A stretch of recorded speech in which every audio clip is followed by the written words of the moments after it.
Reflexiones desde el Sistema Público de Salud.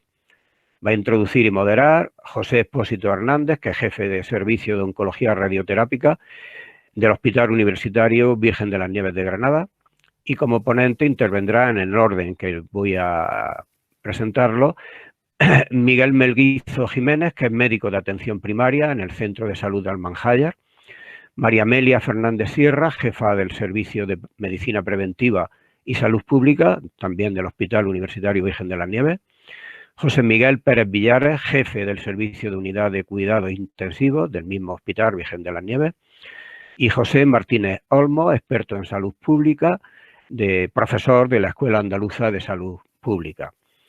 Le agradezco a todos ellos y a ella públicamente su colaboración altruista con este espacio. Además, agradezco especialmente a José Expósito el diseño de la sesión y todas las gestiones que ha realizado con los ponentes y la ponente. En el canal de YouTube, Miradas al Mundo y Paz UGR, se irán publicando las grabaciones correspondientes a las sesiones de este curso, y en él se pueden encontrar ya las grabaciones de las 4 últimas sesiones del curso pasado, que correspondieron a un pequeño ciclo titulado La pandemia del COVID-19, causas, consecuencias y respuestas. También está subida la grabación de la primera sesión de este curso.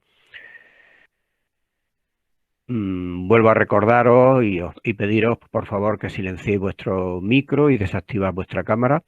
Ahora lo comentará el moderador, intervenciones de los ponentes de unos 15 minutos como mucho, y después habrá un tiempo para el debate con los asistentes, en principio vía chat, por escrito, y si quedara tiempo habría posibilidad de algunas intervenciones orales. La idea es acabar pues, en torno a las 8:15, 8:30, como muy tarde. Desde ya podéis realizar preguntas, consideraciones, a ser posible concretas, y si van dirigidas a algún ponente, pues indicándolo a través del chat. Le paso la palabra al introductor y moderador de esta sesión, José Expósito Hernández. Tienes la palabra, José. Muchas gracias. Pues buenas tardes a todos. Gracias, Jesús, también por la invitación a participar en esta mesa redonda. Voy a intentar presentar, hacer una...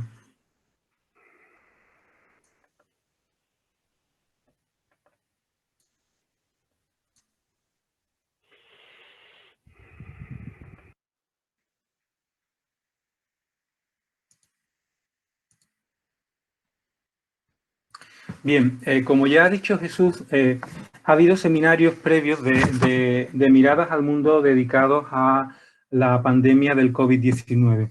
El de esta tarde lo queremos centrar en reflexionar desde el sistema sanitario público y la repercusión de esta segunda ola.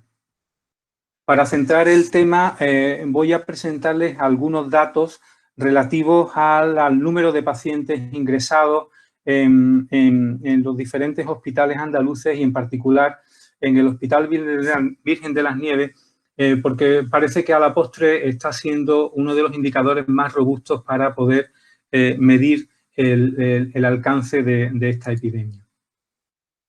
Bien, en la diapositiva estáis viendo de una manera muy elocuente el número de casos que se han venido ingresando en los hospitales andaluces desde el mes de marzo, desde el 19 de marzo hasta hace un par de días.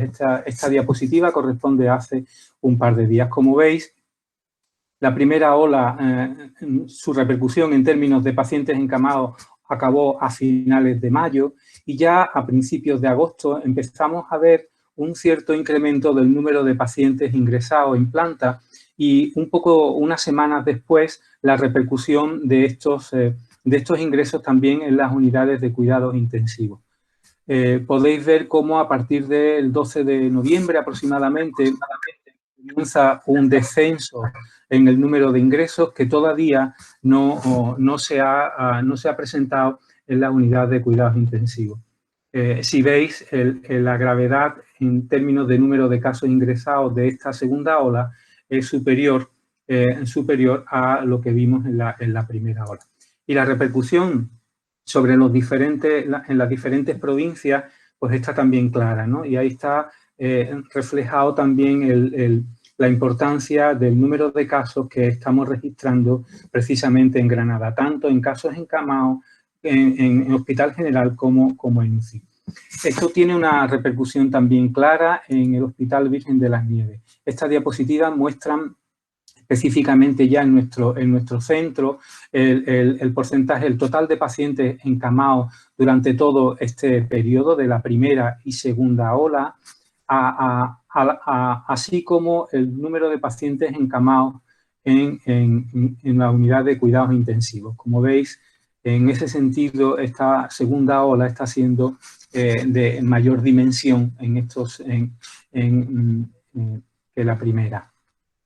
Afortunadamente, desde hace unos días estamos empezando a ver cómo van disminuyendo el número de ingresos y el número de pacientes que acuden al circuito de respiratorio del servicio de urgencia. Bien, hasta ahí los datos. Para superar la primera ola, aparte de tener que convivir con la falta de medios, ¿no? Algunos medios muy básicos como las mascarillas y los equipos de protección, etcétera, el sistema sanitario público tuvo que contorsionarse y reorientarse prácticamente hacia este problema de salud como casi único problema de salud. Se reordenó la atención primaria, que tuvo que cambiar sus circuitos y su modelo de atención. Se reordenaron los servicios de urgencia y también se reordenaron los servicios directamente implicados, como los servicios de medicina interna, infeccioso, neumología y cuidados intensivos, pero también el resto de servicios, ¿no? Como radiodiagnóstico, laboratorio, etc. El precio de esta primera pandemia fue pues, un incremento en las demoras, unos retrasos en los tratamientos y una falta de acceso de los ciudadanos al sistema sanitario público que estaba prácticamente centrado en la enfermedad COVID. Y la enseñanza para todos durante estos primeros meses fue, primero, valorar cómo el sistema sanitario es capaz de, ante eventos como este, es capaz efectivamente de reordenarse prácticamente en su totalidad, y también cómo fuimos capaces de ir aprendiendo sobre la marcha, sobre aspectos de tratamiento, sobre manejo incluso de equipos de protección, etcétera, ¿no? Y también aprendimos cómo las residencias de mayores fueron el exponente del gran olvido o de la gran falta en esta primera ola. Y entonces ha venido esta segunda, que ha vuelto a tensionar el sistema sanitario público que no se había realmente recuperado de la primera ola, con profesionales mucho más cansados y con una sociedad también mucho más desconfiada en las autoridades sanitarias. Y efectivamente una segunda ola de una magnitud, como hemos visto, gigantesca también en términos sanitarios. Y este es el contexto que nos interesa para reflexionar en esta mesa redonda. Contamos con 4 visiones asistenciales muy implicadas en esta segunda ola y desde puntos de vista muy distintos. Como ya ha comentado Jesús, van a intervenir Miguel Melguizo, médico de atención primaria, María Amelia Fernández, responsable del Servicio de Medicina Preventiva, José Miguel Pérez Villares, de Cuidados Intensivos, y José Martínez Olmos. Creo que tenemos una representación bastante elocuente de todo el arco asistencial. Le hemos pedido a estos 4 compañeros que trabajen y que definan y desarrollen 3-4 ideas fuerza que a su modo de ver nos indiquen y nos hagan una valoración de cómo desde sus respectivos puntos de vista está comportándose el sistema sanitario en esta segunda ola. Pepe, también, perdona, sí, estás todavía presentando, creo, ¿eh? ¿Puedes dejar de presentar? Sí, vale, ya. Gracias. Voy. Y decía, como última cuestión también le hemos pedido que hagan un esfuerzo por ver, a su modo de ver, cómo queda el sistema sanitario después de esta segunda ola. Vamos a insistir en que van a ser 15 minutos al objeto de que efectivamente tengamos un tiempo suficiente para el debate y que lo haremos inicialmente vía chat, como ya ha dicho Jesús, y si hay tiempo, pues se harán también algunas intervenciones en directo. Pepe, perdona, sigues presentando. Tienes que dejar de presentar. Disculpa. Ahora. Vale. Así que, Miguel, si te parece bien, puedes empezar. Miguel Melguizo, como recordaréis, es médico de atención primaria del Centro de Salud de Almanzaya.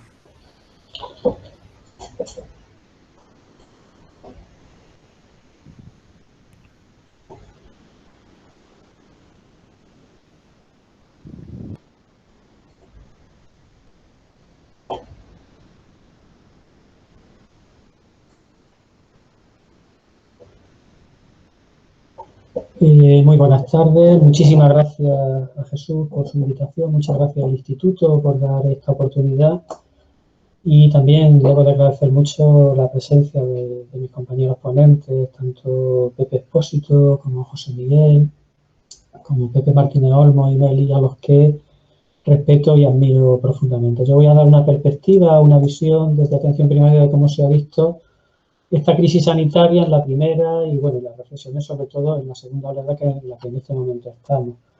Yo quiero hablar de 4 cosas, las 4 ideas fuerzas que me pidió Pepe. En primer lugar, cuáles fueron los efectos de la primera oleada en la atención primaria y las enseñanzas que pudimos sacar en aquel momento, y que algunas las hemos podido aplicar y otras no hemos podido corregir. En segundo lugar, qué es lo que ha supuesto la crisis sanitaria respecto a cambios en la organización y las tareas asistenciales de los equipos de atención primaria. Una tercera visión que trasciende un poco la visión personal, cómo he percibido tanto mis compañeros de trabajo como a través de los contactos que hemos podido tener, toda la corporación profesional que se ha visto inspirada en la pandemia, cómo ha afectado a los profesionales de atención primaria y finalmente una reflexión en voz alta para la que no tengo respuesta, que es un planteamiento de cuáles han sido los conflictos éticos fundamentales durante la pandemia en la atención primaria, que yo creo que son compartidos en gran medida, seguro, por mis compañeros de hospital y que no están resueltos y me gustaría dejarlos abiertos por si hay oportunidad de hablar de ellos durante la continuidad del debate. Bueno, en primer lugar, el primer impacto que supuso para cualquiera de nosotros la primera oleada, la llegada de la pandemia, fue que la vida era esto, no podemos controlarlos todo. Una cura de humildad para los profesionales sanitarios, una cura de la soberbia del propio sistema sanitario. Creo que no exagero si puedo decir que jamás, nunca nos habíamos visto en una situación parecida, desde luego los profesionales de la medicina de familia, de pediatría y enfermería en atención primaria. ¿Cuáles serían las lecciones más importantes de la primera oleada? Pues para mí, bueno, que teníamos una falta de humildad. Pensábamos que éramos capaces de controlar cualquier tipo de eventualidad, cualquier tipo de accidentabilidad, cualquier tipo de evento adverso y que jamás en la vida nos podíamos ver como arrastrados de esta manera por una situación incontrolable. En atención primaria es cierto que partíamos de una gran fragilidad estructural, llevábamos muchos años de desinversión. Yo pienso que todavía continuamos con una línea de ausencia de liderazgo en la estructura de gestión de atención primaria, una gran fragilidad, y una política de personal calamitosa. Todo ello evidentemente se vio acentuado durante la época de la primera oleada.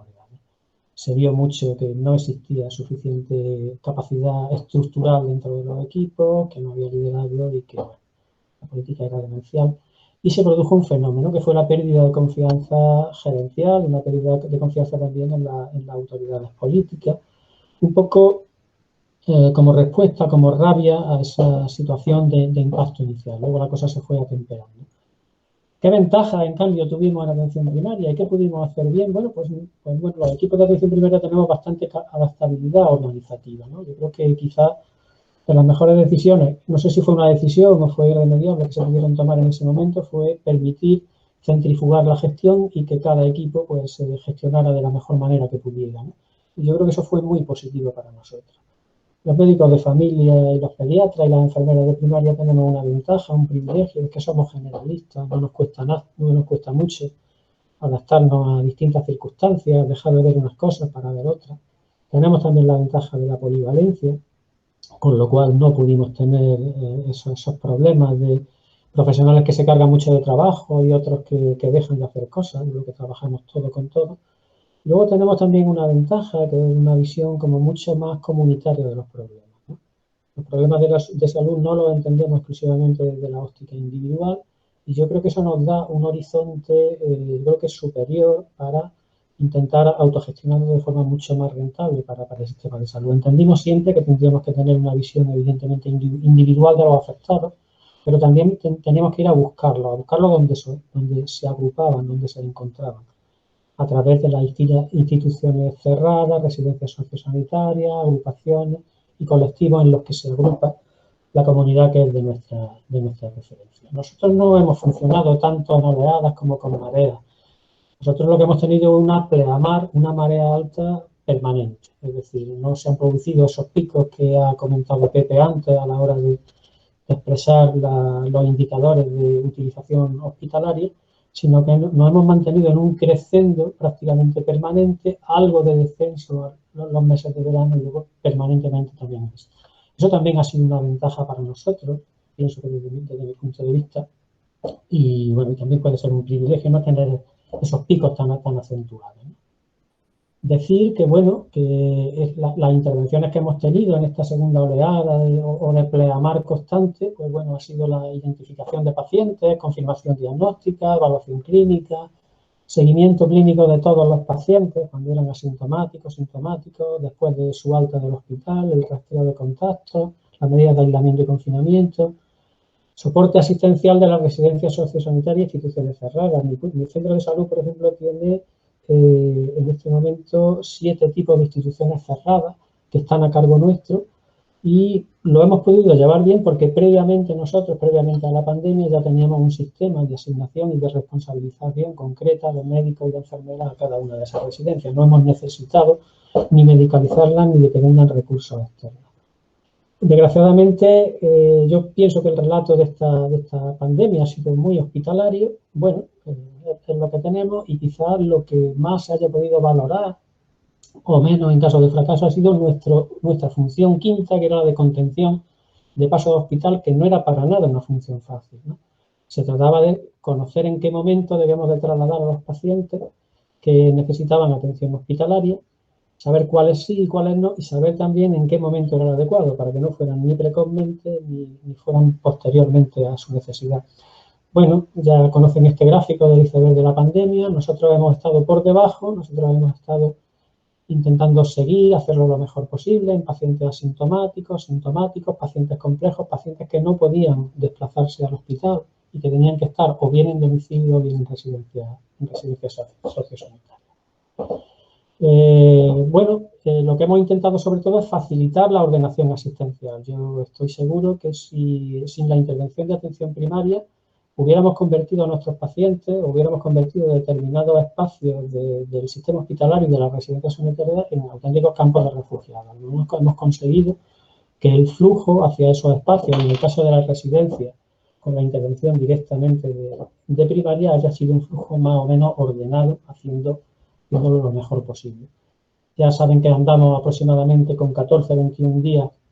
Nuestra pleamar va por delante de lo que es la segunda ola de fallecimiento. En segundo lugar, los cambios asistenciales que hemos tenido que hacer, pues bueno, la experiencia que hemos tenido es que todos aquellos equipos que tenían clara una concepción de equipo, que tenían una misión bien definida y que tenían una conciencia del sistema sanitario público, los que no tenían con anterioridad, han funcionado estupendamente. Aquellos que no tenían clara su misión o no tenían esa concepción del sistema sanitario, pues no lo han podido hacer tan bien, ¿no?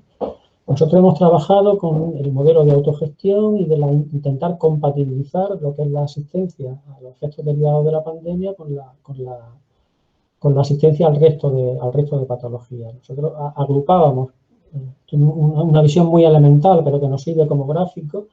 A nuestra población de referencia están los sanos, los que se encuentran en una situación de población de riesgo, y los frágiles, vulnerables y complejos, ¿no?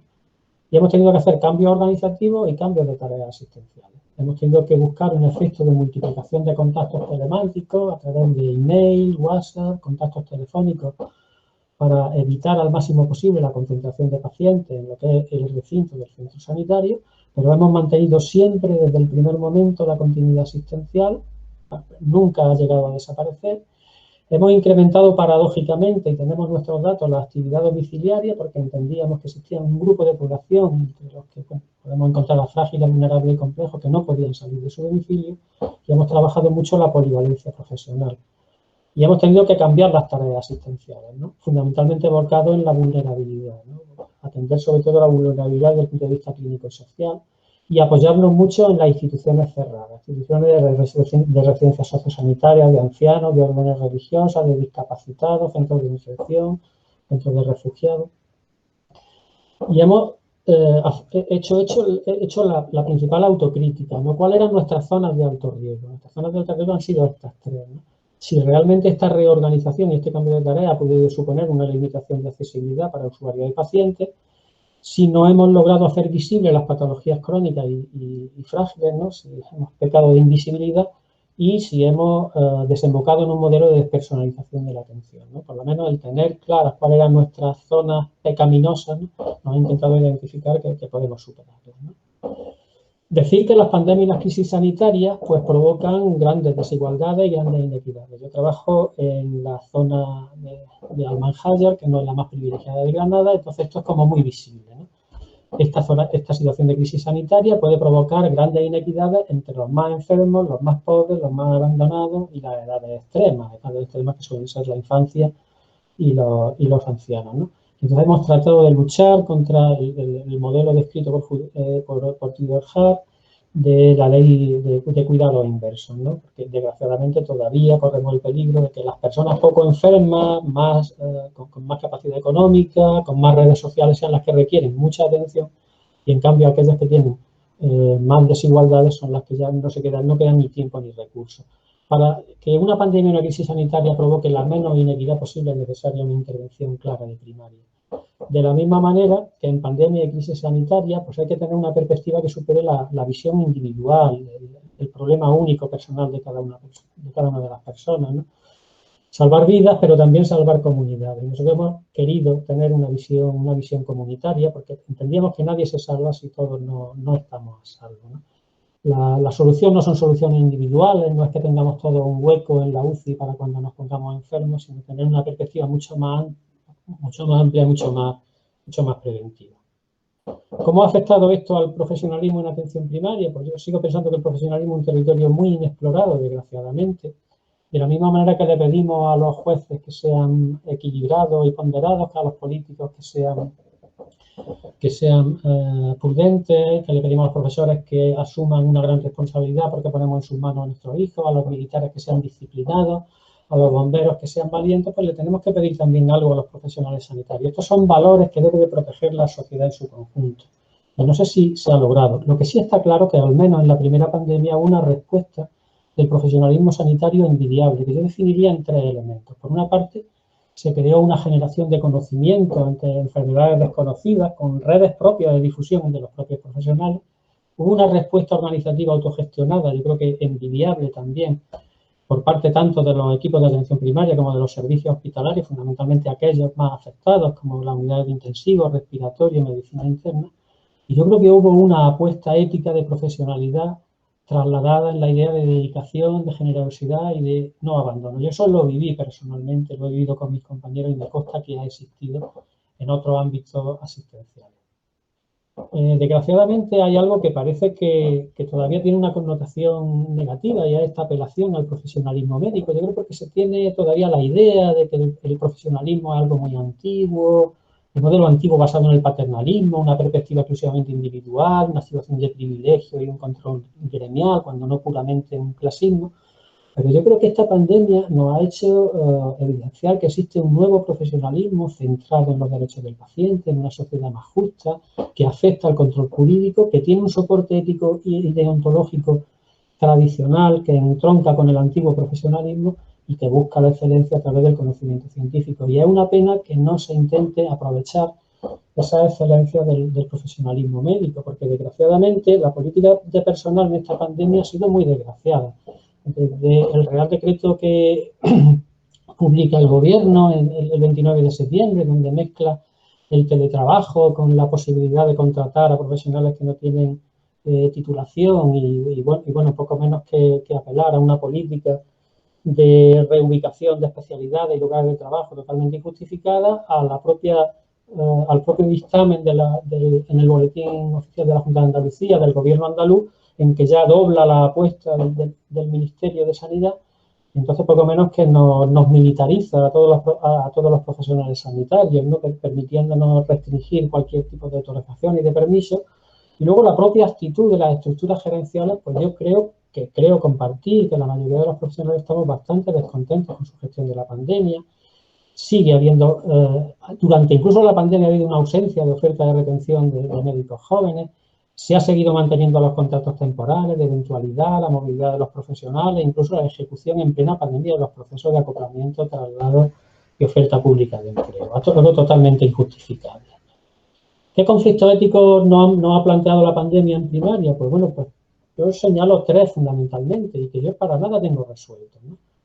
¿Existe una obligación de atención sin los mínimos elementos de protección personal? Bueno, es una situación que se dio continuadamente durante meses en la primera fase de la pandemia y que todavía no tenemos totalmente resuelto en este momento, ¿no? ¿Hasta cuáles son los límites del deber profesional de un médico y una enfermera, ¿no? Los límites son su propia salud, la salud de su familia, los límites son convertirse en un vector de transmisión. Otro problema, ¿cómo y con qué criterios superar la ausencia de recursos humanos en la atención sanitaria por bajas laborales, cuarentena y exenciones? Ha habido un aspecto importante de los servicios sanitarios. Todavía queda sin resolver cómo actuar en ese momento. ¿Qué tenemos que hacer? Cerrar los centros, eliminar prestaciones de forma arbitraria. Nos hemos quedado sin criterios, nos hemos quedado sin guías para actuar en esa situación. Y el tercer gran problema es cómo hacer la reorganización de las prestaciones de los servicios sanitarios. Nos hemos sentido bastante huérfanos, ¿no? Hemos dejado de hacer cosas para hacer otras, las que exigían la pandemia, pero realmente nos hemos guiado por criterios más bien intuitivos, o bueno, llamémosle de profesionalidad, ¿no? Pero ¿quién tiene que fijar los criterios de lo que se debe dejar de hacer? ¿Quién tiene que fijar los criterios de quién se considera prioritario, quién es más vulnerable, o a qué prestaciones nosotros tenemos derecho como profesionales asistenciales a renunciar a ellas, ¿no? Bueno, lo dejo aquí para el futuro debate y creo que he cumplido el tiempo. Muchísimas gracias. Muy bien, Miguel. Gracias. Gracias además por ajustarte al tiempo perfectamente. Has dejado muchos temas muy abiertos y muy sabrosos que espero tener la oportunidad de volver sobre ellos.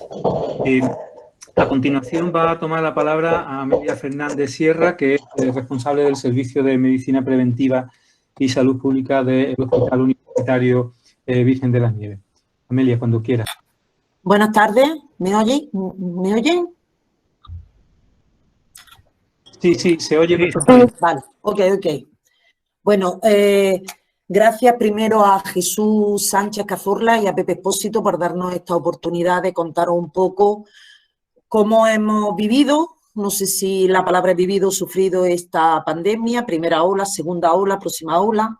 Yo me gustaría, por la gente joven que he visto que se ha incorporado mucha, recordar cuándo empieza esto, que no empieza en marzo cuando se declara el estado de alarma, sino que empieza en enero. En el mes de enero, concretamente el 30 de enero, la Organización Mundial de la Salud declara la emergencia de salud pública de importancia internacional.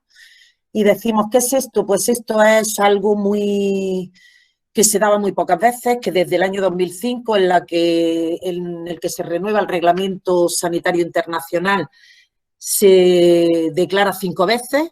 Y os voy a recordar que fue la pandemia de gripe H1N1, que ocurrió allá por abril del 2009. Posteriormente, el poliovirus salvaje en el año 2014. Después llegó el virus ébola, que también nos dio mucho ruido para 2 casos que hubo en España, 2 casos importados de 2 religiosos. Esto fue en agosto de 2014. Ese mismo año perdón, en el año 16 aparece el virus Zika, las malformaciones congénitas y los trastornos neurológicos, que nos llegaron de muy lejos porque ocurrieron fundamentalmente en Sudamérica. Y por último, la otra pandemia de la que habréis oído hablar poco, del ébola de la República Democrática del Congo de noviembre o diciembre de 2019, del año pasado. Pues bien, cuando llega esta pandemia nos pilla a todos sin saber nada del coronavirus, del SARS-CoV-2. Sabíamos algo del SARS-CoV-1, sabíamos algo del MERS, que fue el coronavirus que se dio en Arabia Saudí, que tampoco nos llegó. Pero sabíamos algo más de los coronavirus que están en nuestro medio, que tienen unos nombres, pues el 229E, el OC43, el NL63, etcétera.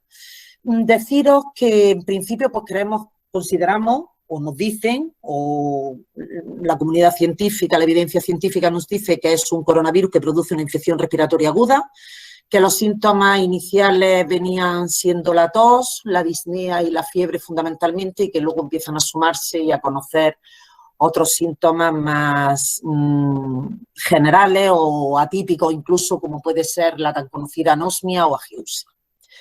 ¿Pero por qué era una emergencia de salud pública, como decía al principio? Pues fundamentalmente porque cumplía los criterios que la definen, que es ser un suceso de salud pública de repercusión grave, inusitado e imprevisto. Empezó a 10.087 kilómetros de Granada, en la provincia de Wuhan, en China, y nos pillaba tan de lejos que creíamos que no iba a llegar hasta que llega Irán, llega Italia y ya lo vemos más cerca. Que además tiene una propagación internacional, como se ha visto, y que además conlleva lo que tendríamos que reflexionar en la parte económica, las restricciones internacionales a los viajes y al comercio, que es lo que ha primado en esta pandemia, y si hay que hacer una reflexión es sanidad o economía. Eso es una de las cuestiones que más han condicionado esta pandemia. Pues bien, así estábamos, y el 11 de marzo ya no solamente es una emergencia de salud pública, sino que ya el 11 de marzo se declara la pandemia mundial del coronavirus, cuando ya el número de casos empieza a ser casi desbordante. Empezaron a aparecer casos, como decía, en otros lugares de China, luego posteriormente en Irán y en Italia. Llegan los primeros casos a España, que si recordáis fueron en Madrid, en La Rioja, y en dos municipios del País Vasco, como fueron La Bastida y Vitoria. En Andalucía el primer caso procede de Marbella, pero se diagnostica en Sevilla. Y Granada fue una de las últimas, si no la última provincia de Andalucía en tener casos, y ahora mirad cómo estamos. Quizás seamos la que mayor número de casos tengamos. Bien, aquello fue, yo todavía lo recuerdo, o sea, no teníamos horas para trabajar en el día, actualizando protocolos, actualizando sesiones, y como yo digo, la pandemia del coronavirus, yo digo una frase que ha sido capaz de sacar lo mejor de poco y lo peor de mucho. Esta reflexión la quiero hacer porque nos hemos visto en situaciones dramáticas, en situaciones tan patéticas como grabarnos. A mí me grabaron en marzo, cuando decía lo que había. Entonces las mascarillas no eran de uso obligatorio ni extendido, la utilizábamos como creíamos que el coronavirus se transmitía y como se transmite, la transmisión por gota a menos de 1 metro, 1,5 metros del paciente, si no eran necesarias. Y esa grabación la sacaron posteriormente en el mes de agosto, y los medios, la prensa, la sacó sin contrastar nada, sin saber si era de ese momento, de hace más tiempo. Yo quisiera hacer esa reflexión también, la importancia de la prensa, la importancia de los mensajes que se dan, y porque deciros que yo de pronto en el mes de agosto, cuando empieza ya a ver los casos, empieza otra vez a subir poco, pero empiezan a aparecer los casos que ya no había en julio ni en junio, y me encuentro que empiezan a darme el pésame. Mis compañeros, hoy Meli, lo siento, lo estarás pasando fatal, ¿qué te ocurre? ¿Cómo estás? Y yo decía, ¿qué ha pasado? ¿qué ha pasado? No sabía qué había pasado, hasta que ya un amigo me lo contó, que por lo visto yo había salido en los periódicos sin saberlo, con una grabación del mes de marzo en una de las sesiones, porque como os digo, yo la primera sesión la di en mi hospital el 31 de enero en el servicio de urgencia. De ahí teníamos sesiones todos los días con llenos completos, lo que nunca había ocurrido porque llegó el miedo de los profesionales, y como decía, ese miedo ha conllevado pues desde bajas laborales por ansiedad, por estrés. Hay gente todavía de baja desde el mes de marzo porque es incapaz de incorporarse al trabajo en el hospital. Y aparte de los profesionales que contrajeron la enfermedad, que me gustaría decir que es el otro gran problema de nuestro sistema sanitario, que los profesionales no solamente cuidan a los enfermos COVID, sino también terminan siendo enfermos COVID. En la primera ola tuvimos 213 profesionales afectados y en esta segunda ola llevamos ya 501 profesional positivo a COVID en nuestro hospital. No, en el Hospital Virgen de las Nieves no ha fallecido ningún profesional, no así en primaria, que sí ocurrió. Y un poco, como decía Miguel, pues hasta dónde llega la profesión y dónde empieza la persona. Esto es otra reflexión que tenemos que hacer. Yo he visto profesionales llorando, yo he visto profesionales que se han aislado negativos, se han aislado en un hotel de Granada que pusieron al servicio del sistema sanitario, y iban a trabajar al hospital y luego se confinaban porque no querían llevar el coronavirus a su casa. Empezó el teletrabajo también, otra reflexión que tenemos que hacer. Uno de los edificios del hospital se vació porque todos esos profesionales, muchos de ellos vulnerables, pues decidieron apostar por ese teletrabajo. Pero nosotros nos quedamos huérfanos en algunos aspectos, con problemas de contratos, de nóminas, y eso también, las cosas hay que hacerlas, pero hay que hacerlas con planificación, con organización, algo que nos ha faltado.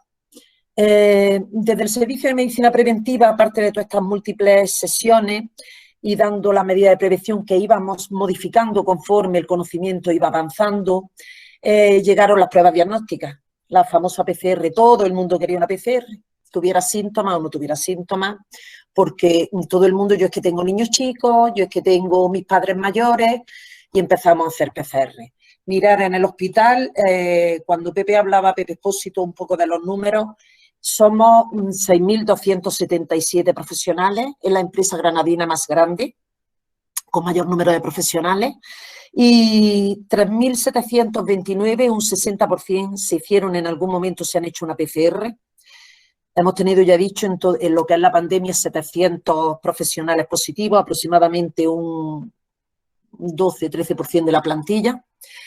5.700, más del 90%, se hicieron una serología y algunos se hicieron 2, 3 y 4 serologías, o se han hecho. Y el total de profesionales que al menos se han testado una vez ha sido más del 93,5% de la plantilla, concretamente el 93,53%. Deciros que siguen demandando pruebas diagnósticas, el miedo continúa, ya con un conocimiento mayor, pero sigue habiendo ese miedo. Y también deciros que una cosa que nos preocupa mucho son las secuelas en los profesionales positivos, y es lo que hemos estudiado en este mes de octubre. Nuestra residente ha hecho el trabajo fin de máster de la Escuela Andaluza de Salud Pública, que ahora nos hablará Pepe Martínez Olmo como profesor de la misma. Pues ha hecho un trabajo sobre las secuelas en los profesionales, de lo que yo quiero contaros un poco, porque el ser mujer es uno de los factores de riesgo para la aparición de estas secuelas. Deciros que estas secuelas han aparecido en el 74% de los profesionales que han enfermado. Secuelas físicas, fundamentalmente el cansancio general, la pérdida del cabello, la cefalea y los dolores musculares, afectan desde el 38 hasta el 23 de los profesionales en ese orden descendente. Las secuelas psicológicas, que han afectado al 65% de los profesionales positivos, desde el insomnio en un 33%, pasando por el estrés, la ansiedad y la pérdida de concentración, así como también las secuelas sociales. Ha habido un rechazo social relatado por el 10% de los profesionales y una pérdida de relaciones familiares y de amistades en un 10% de los casos. El profesional ha perdido amigos, el profesional positivo porque ha sido visto como un rechazo. Y mira, hasta un 10% de los profesionales han cambiado de trabajo. Las secuelas laborales han sido eso y la estigmatización en lugar del trabajo que ha sido sufrida por un 5% de los trabajadores. Os decía que la mujer de categoría profesional, pinche, celadora o auxiliares de enfermería han sido las que más secuelas han tenido, que además si había patología basal previa, que de ahí la vulnerabilidad de los profesionales que hay que tener tan en cuenta, porque el tener patología basal es un factor de riesgo y de mal pronóstico para la aparición de secuelas tras el COVID, y también los que han necesitado atención en urgencia o ingreso hospitalario debido a la gravedad de la enfermedad, evidentemente. Como la enfermedad de los profesionales refleja las propias olas de la pandemia y al igual que el número de casos en esta segunda ola, como decía al principio, ha sido mayor, también lo ha sido en los casos en profesionales e igualmente la gravedad de la enfermedad estamos viendo que está siendo mayor en esta segunda ola que en la primera. También quería hacer una reflexión, haciendo un punto y aparte, de la salud pública versus la asistencia sanitaria. Nos quedamos sin recursos en salud pública por la merma que hemos tenido a lo largo de todos estos años en la misma. Esta reflexión deberíamos de hacerla porque aunque el año pasado sufrimos los brotes de listeriosis en Andalucía, eso no sirvió para que se aumentaran los recursos. Desde el año 2012, la crisis económica llevó a la reducción de la formación de residentes en medicina preventiva y salud pública y pasamos de tener casi 20 plazas acreditadas en Andalucía a formar 8 residentes al año en toda Andalucía. Esto ha hecho que no tengamos profesionales de salud pública disponibles, empezaron a aparecer plazas de epidemiólogos en distritos porque eran necesarios, plazas de preventivistas en hospitales y no hemos sido capaces de poder cubrir estas plazas porque no tenemos profesionales expertos en salud pública porque, como digo, la política y los técnicos, que es la otra gran reflexión que quería haceros, van en vías paralelas que jamás se van a unir, jamás se van a unir. A mí me da mucha, pues no sé, o muy poca, voy a hablar muy poca esperanza el que esta pandemia sirva para que todos estos agujeros que tenemos en nuestra sanidad, en nuestro sistema de salud público, en nuestro sistema sanitario público andaluz, y hablo de todos, de cualquiera de los distintos sistemas, los 17 sistemas nacionales que hay en el Sistema Nacional de Salud, me da muy poca esperanza que esta pandemia nos sirva para algo, para mejorar en estos aspectos. Sí, que ahora, este año, pues ha aumentado el número de residentes, a los que teníamos tampoco a los 20, a los 16 o 17, pero hay que hacer más expertos en salud pública y hay que esa salud pública implantarla no solamente en el sistema sanitario, la salud pública de todos los sistemas. Hay que hacer salud pública en educación, hay que hacer salud pública en agricultura, hay que hacer salud pública en medio ambiente y tenemos que intentar, o tienen que intentar los políticos, que técnicos y políticos hablen y esas líneas paralelas alguna vez se junten. Por último, quería acabar con las medidas preventivas, con la vacunación. Va a llegar la vacuna del COVID, no sabemos cuándo, porque casi todas las distintas industrias farmacéuticas tienen los ensayos en fase 3, pero va a ser una revolución. Va a ser una revolución. Lo que ha conseguido esta enfermedad no lo consiguió ni el SIDA en los años 80. Se ha gestado un nuevo tipo de vacunas, las vacunas de RNA viral, que va a ser la revolución de la vacunación. Y tenemos 3 grandes grupos de vacunas, las vacunas, como siempre, las vacunas de virus inactivados, estas vacunas de RNA y, por último, las vacunas de vector no replicativo, que es que el virus del coronavirus va en otro virus inmerso para que se introduzcan las células del organismo y produzca la inmunidad. A mí me gustaría deciros que nos queda todavía para la vacuna. Me parece que esta tarde el ministro Illa ha dicho que no vamos a tener nada antes del verano. No sabemos cuándo vendrá porque los ensayos, como os decía, están en fase 3 y todavía queda bastante por investigar. Solamente querría terminar, no sé cómo voy de hora, si bien, si mal, diciendo que hemos mejorado algo en el hospital desde el punto de vista de que se han constituido las consultas post-COVID para la atención tanto de pacientes como de profesionales para esas secuelas o esa enfermedad más crónica que puede quedar después de pasar la enfermedad aguda, poder resolverla, y que también se ha puesto en marcha un programa de ayuda psicológica a los profesionales, algo que estaban demandando y que creemos que es fundamental. Tenemos que estudiar más para comparar qué está ocurriendo, qué diferencia hay entre los contagiados, los que contraen la enfermedad, entre el ámbito sanitario y el ámbito poblacional. Tenemos que ver esa durabilidad y alcance de las secuelas. Tenemos que hacer estudios de casos y controles que vean, que diferencien si las secuelas son propias de la enfermedad o son consecuencias de la situación, que eso no hemos podido hacerlo en este estudio que os comentaba.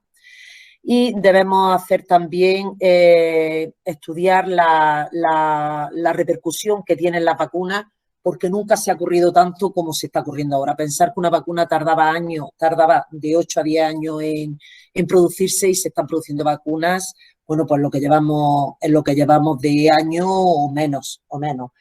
La vacunación va a tener, esperemos que no tenga muchos problemas, pero nos traerá, no sé si nos traerá el mismo miedo que nos trajo la pandemia, si nos traerá el yo primero y tú después, si vamos a ser generosos en vacunar primero a nuestros institucionalizados y a sus trabajadores sociosanitarios, que por ahí deberían de priorizar la vacunación, y luego pues los esenciales, no porque se lo merezcan más, sino porque si nos quedamos sin ellos, ¿quién nos va a apagar los fuegos? ¿Quién nos va a curar? ¿O quién nos va a ayudar en esta pandemia? Otra reflexión que hacía Miguel y que tampoco puedo olvidarme es de los pacientes que no podemos atender porque solo atendemos COVID o la gran mayoría es COVID. Sabéis que muchos pacientes pues no han podido ser atendidos en el hospital. Meli, un minuto, por favor. Sí. No han podido ser atendidos en el hospital porque priorizamos el COVID y después la urgencia fundamentalmente oncológica. Y a mí me gustaría que pudiéramos estudiar esa mortalidad de más que se ha producido en nuestra sociedad porque el sistema sanitario no ha podido soportarlo.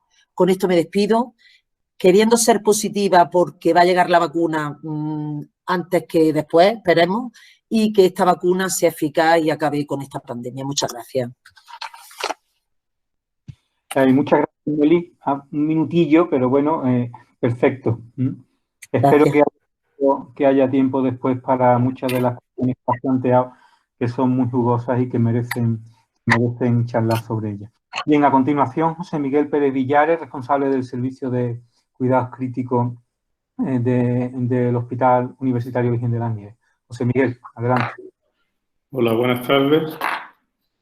Gracias a la organización por su invitación y a vosotros por estar escuchando a estas horas. Pues felicidades al programa Mirada al Mundo porque participamos en su sesión número 100, ¿no? Esperemos que se sigan haciendo muchas más.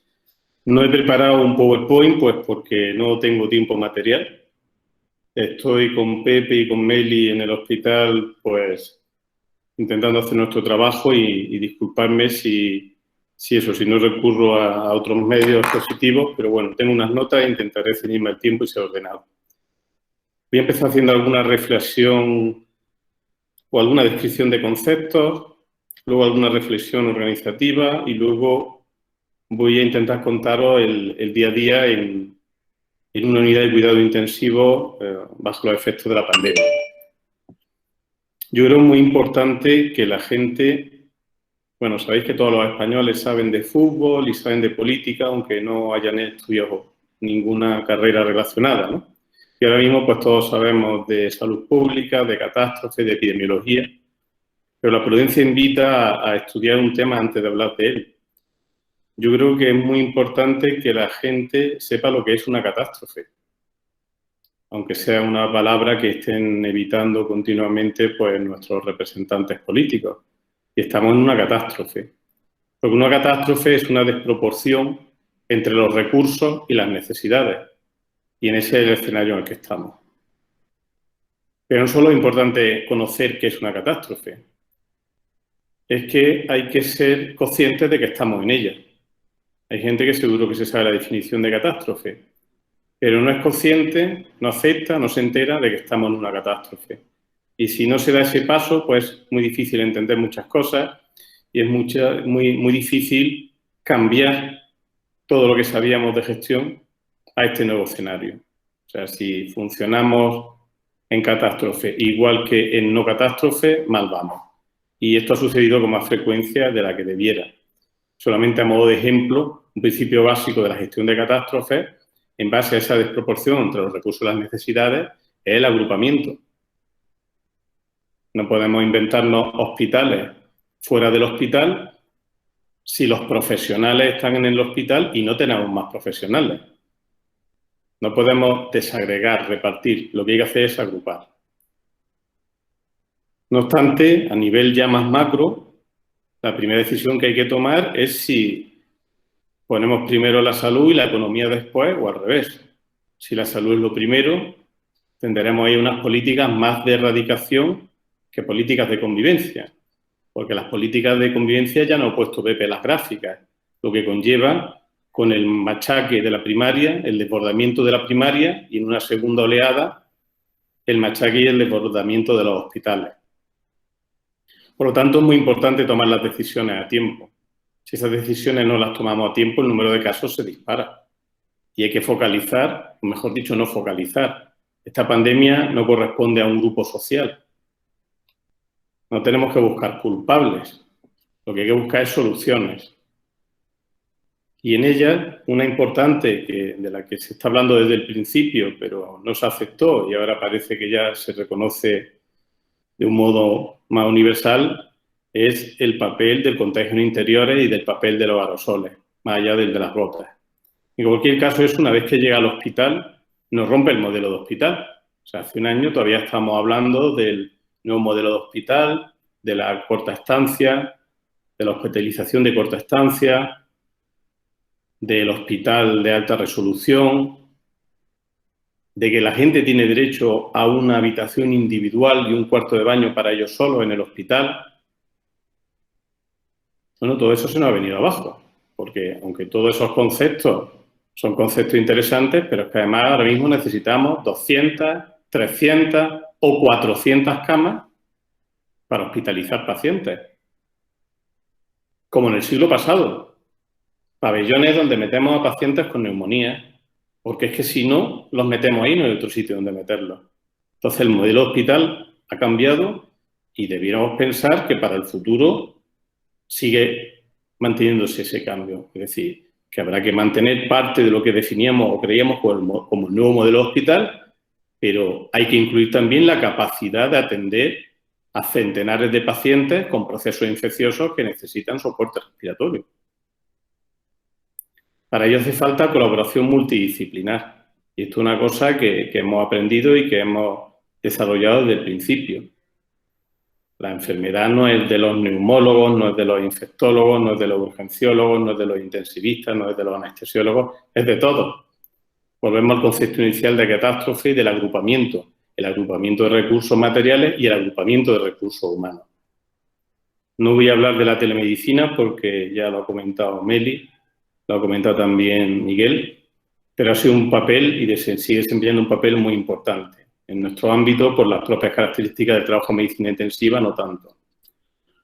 Y otro concepto fundamental es la atención sanitaria flexible. O sea, necesitamos estar en adaptación permanente a los distintos escenarios que vienen. Aún así, esta adaptación no significa que vayamos todo el rato apagando fuegos. Deberíamos planificar un poco. Dentro de la catástrofe, de la gestión de catástrofes, se puede planificar. A alguien le puede caer un meteorito encima una vez, Pero vamos, si te caen 2 meteoritos encima, ya tienes que pensar que algo está fallando. Pero es que nos va a caer el tercero en el mes de enero. O sea que aquí tenemos campo para reflexionar. El modelo hospital ha cambiado, como os decía. Nosotros en el Virgen de las Nieves teníamos una UCI de 48 camas, que es una UCI de tamaño mediano-grande, donde podíamos atender pues, pacientes críticos polivalentes, cardiovasculares, operados de cirugía cardíaca, neurotraumatológicos, en 4 UCI. Y ahora ya no existe UCI polivalente, UCI cardiovascular. Ahora existe UCI COVID-1, COVID-2, COVID-3, COVID-4, COVID-5, COVID-6. Y ahora mismo estamos, bueno, esta semana ha bajado un poquito, pero hemos llegado hasta 72 pacientes COVID críticos. En la primera oleada fuimos el Hospital de Andalucía con más COVID y la UCI de Andalucía con más críticos COVID. Pero es que en esta segunda oleada hemos sido la UCI de España con más críticos COVID. Y no solo hemos atendido a los COVID, hasta 72, sino que esos 72 críticos COVID coincidían con 28 pacientes críticos no COVID que atendíamos simultáneamente, tanto en el hospital neurotraumatológico como en el general, lo que suponía cerca de 100 pacientes críticos. O sea que sí que nos hemos adaptado, nos hemos podido adaptar por lo que decíamos del agrupamiento de profesionales. Han trabajado nuestros intensivistas, nuestros anestesiólogos, nuestros intensivistas pediátricos, nuestros residentes de primer año o incluso los alumnos de medicina. Los alumnos de medicina de sexto se incorporan 5 a nuestra unidad y van a estar todo el año con nosotros. Y tienen el mismo programa formativo que nuestros residentes de primer año. O sea que la universidad también está ayudando. Nosotros no hemos tenido problemas de EPI, no hemos tenido problemas de equipos de protección individual, pero porque ha sido uno de los principales objetos de nuestra gestión y, como dice la gente de la calle, nos hemos buscado la vida, pero de tal manera que a nuestros profesionales dentro de la unidad de cuidado intensivo no les han faltado en ningún momento medidas de protección. Eso ha hecho que, a pesar de ser de las unidades con más presión asistencial de críticos COVID, somos de las que menos porcentaje de contagio hemos tenido. Más cosas quería comunicaros. Problema de los recursos humanos. Esa adaptación ha significado que las ratios que recomendamos, y está incluso en documentos del Ministerio, de cuántas enfermeras tiene que haber por cada cuántos pacientes críticos, eso ya está en los papeles. ¿Cuántas? Pues en función de cuántos enfermos vaya, igual que su formación. Tenemos ahora una ratio de 3 enfermeros o auxiliares novatos por 1 veterano. Una ratio 1:3. Con lo cual, mi enfermera veterana, además de estar cuidando de su paciente para que no se muera, está cuidando del paciente que cuida a la novata, además está cuidando a la novata para que no se contagie y está cuidando a la novata para que no contagie a los demás. Así que mi reconocimiento para todo el personal de enfermería de mi unidad. La incorporación de muchos profesionales. Ahora mismo en cuidados intensivos gestionamos más de 300 profesionales, el equivalente a un pequeño hospital. Genera problemas de comunicación. O sea, los sistemas tradicionales de comunicación no sirven aquí. Ya no podemos juntarnos en el salón de actos o en una sala de sesiones, allí todos apretados, a ver qué decimos. Y el uso de las redes sociales, de las nuevas tecnologías, cuando te están llegando 15, 20 profesionales nuevos todos los días, pues que literalmente no da tiempo de incorporar sus correos a la lista de distribución. Con lo cual os puedo decir que el WhatsApp se ha convertido en una herramienta súper útil por su extensión y su uso conocido por la mayoría de los profesionales, a modo de ejemplo. ¿Qué más os cuento? La situación anímica de los profesionales es muy complicada. Los profesionales de cuidado intensivo llevan peleando en esto desde marzo, con un breve descanso de 3 semanas en verano. Y ahora seguimos. De hecho, hay un porcentaje muy importante, ya ha señalado algo también Meli, de profesionales con síndrome de estrés postraumático. Tenemos un programa, un protocolo de rescate cuando uno de los profesionales sufre una crisis de ansiedad dentro del box, vestido de astronauta, que pues, en ocasiones hasta vomita dentro del equipo, está en una zona contaminada, tiene que entrar inmediatamente un equipo que se tiene que proteger, tiene que sacarlo, no lo puede sacar al espacio no contaminado, tiene que mantenerlo en una zona sucia, quitarle el equipo, asistirlo, Una situación compleja y muy dolorosa de ver a un compañero en esa situación. Hemos tenido a compañeros médicos. No se me olvida el compañero José Manuel Fernández, uno de los fallecidos, porque siguió hasta el último momento luchando en su centro de salud por sus pacientes. Pero es que hemos tenido a padres y madres, hemos tenido a padres e hijos, hemos tenido a maridos y mujeres, en la misma sala o en salas adyacentes.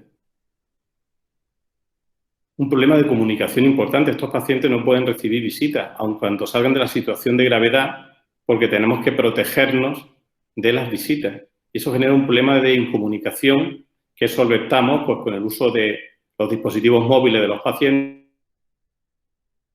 con el servicio para que se puedan comunicar con sus familiares. Tenemos un procedimiento de información diario, procuramos cumplirlo incluso los fines de semana, por los cuales el médico que atiende al paciente crítico hace una llamada telefónica informativa todos los días. Esos son 73 llamadas telefónicas la semana pasada cada día, incluidos sábado y domingo. Eso significa que un profesional de intensivo un domingo, además de ver sus 12 o 13 pacientes COVID críticos, va a hablar con 12 o 13 familias por teléfono. Conversaciones que son muy duras, porque no siempre es para dar buenas noticias. Otras veces sí. Estoy terminando. Muy relacionado con la parte emocional está la parte de la bioética.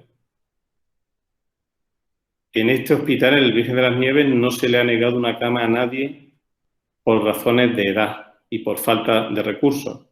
Las personas que tenían una condición de recuperable, con independencia de su edad, todos han recibido atención en cuidados intensivos.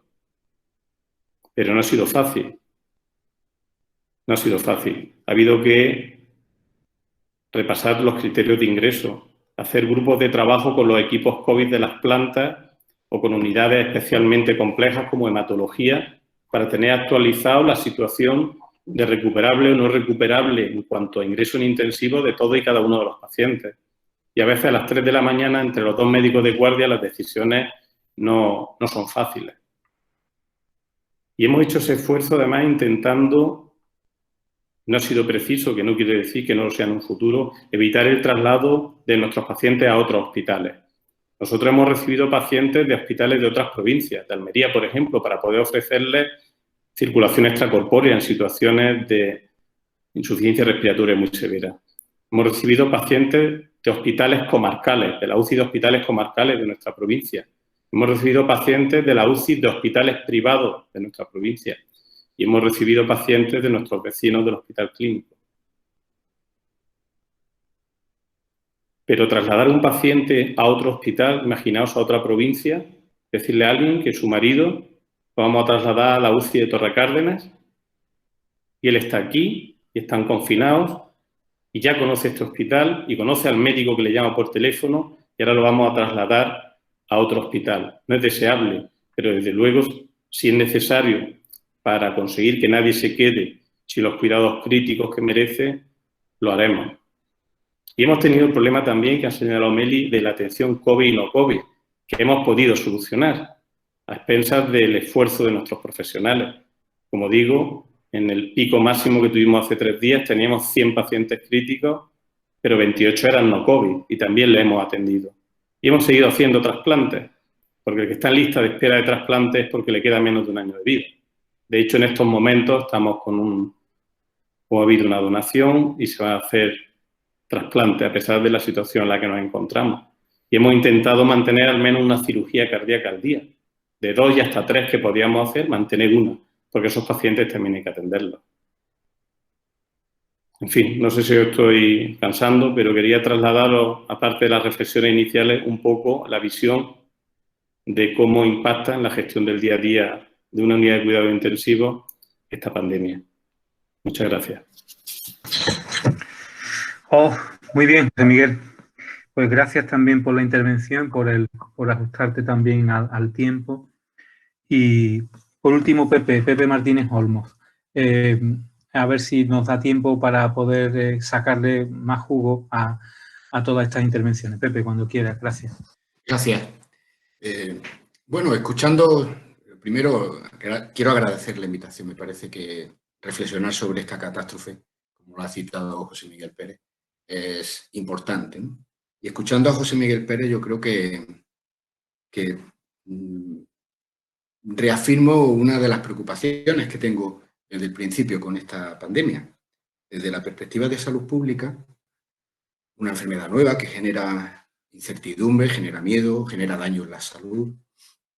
La principal preocupación que se debe de tener desde esa perspectiva de salud pública es cómo hacer posible el máximo de prevención de esa catástrofe. La primera ola nos viene de improviso por muchas razones. Yo quiero subrayar que al ser una enfermedad desconocida, al coincidir con el final de la epidemia habitual de la gripe, al tener síntomas parecidos, al tener también un porcentaje importante de pacientes infectados en unas manifestaciones asintomáticas o con síntomas leves. Bueno, hay argumentos para entender que la primera ola a todos nos haya pillado de improviso. Pero desde la perspectiva de salud pública nos ha caído un segundo meteorito, como decía José Miguel, ¿no?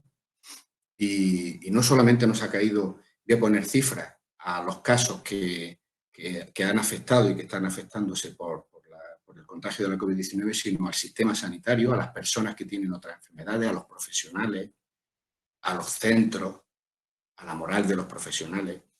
Y yo creo que ahí vamos a tener que hacer un esfuerzo importante en una situación nada fácil para hacer posible recomponer la situación. Si es posible lo antes que se pueda, si tenemos vacunas y si no tenemos que hacerlo en algún momento, porque podemos tener otro tercer meteorito. Mira, de alguna manera yo creo que es bueno trabajar con alguna evidencia, ¿no? Nosotros estamos en una segunda ola cuando más o menos empiezan a incrementarse los casos a 1 de agosto, como consecuencia de una desescalada rápida y descontrolada, sin aplicar criterios de salud pública. ¿Cuáles? Pues monitorizar la evolución de la enfermedad, la incidencia, el tipo de casos, la presión asistencial, es decir, una serie de indicadores que finalmente se han adoptado, que nos pueden hacer posible que con umbrales determinados definamos cuál es la gravedad de la situación y cuáles son las medidas que sabemos que pueden funcionar. Son medidas de distanciamiento social, de limitación de la movilidad, por supuesto que con consecuencias en la actividad social y económica, desde luego, pero sabemos que esas medidas funcionan. Y esa desescalada, cuando se estaba trabajando al final de la primera ola, algunos dijimos públicamente que tenía que tener unos indicadores explícitos y unos umbrales explícitos para pasar de una fase a otra.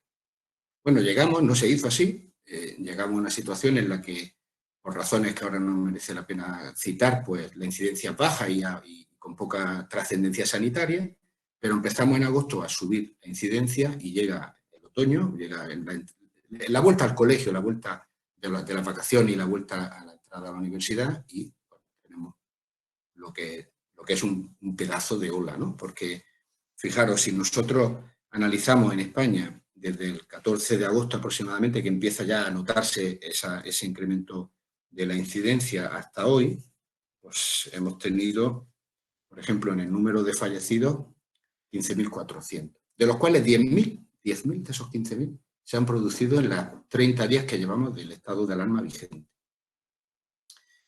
Profesionales sanitarios que antes se citaban, bueno, la última semana se han contagiado 3.500 profesionales sanitarios, la última semana, pero llevamos 84.000 profesionales sanitarios infectados. En este momento tenemos 19.000 personas hospitalizadas, de las cuales 16.000 y pico están en hospitales, están en camas de hospitalización general y 2.800 en unidades de cuidado intensivo. En el caso de Andalucía tenemos 3.000 personas en los hospitales, 2.500 en hospitalización general, 484 en la UCI, a falta de los datos de hoy. Bueno, también hay que tenerlo en cuenta.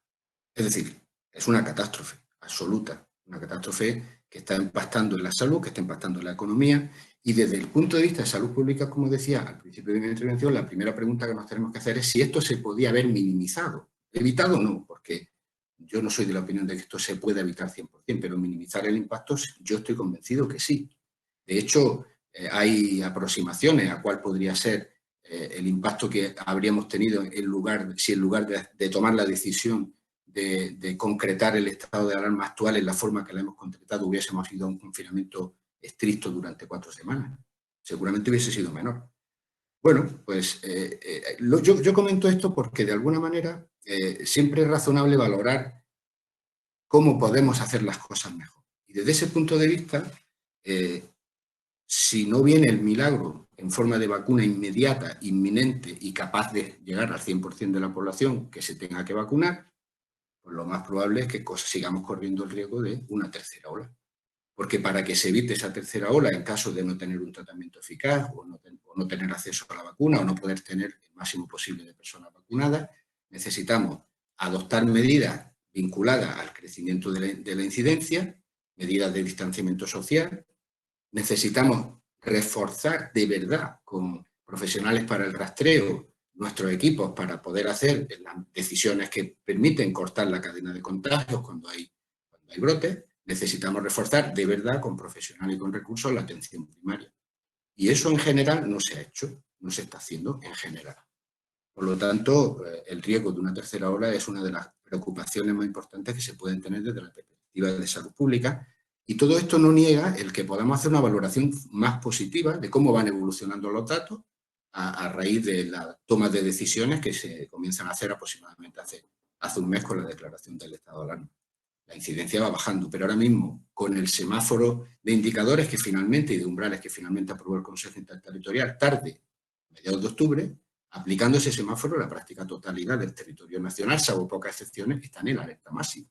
Es decir, todavía, aun siendo cierto que vamos bajando la incidencia y que van teniendo efectos las medidas que se han adoptado, estamos en una situación que demuestra la transmisión comunitaria intensa del virus todavía en nuestro medio. Tenemos que ser cuidadosos. Pero hay un impacto de este meteorito que yo creo que hay que abordar desde la perspectiva de la salud pública y desde la perspectiva de la sanidad pública. Y el impacto es en desigualdad. Esta epidemia, esta pandemia, está afectando desigualmente a la población, está afectando desigualmente a los territorios, porque no todos los sistemas sanitarios regionales, todos se han visto afectados por los recortes y por las dificultades de los últimos años, pero no todos están en las mismas circunstancias. Y la desigualdad en el impacto es una realidad también.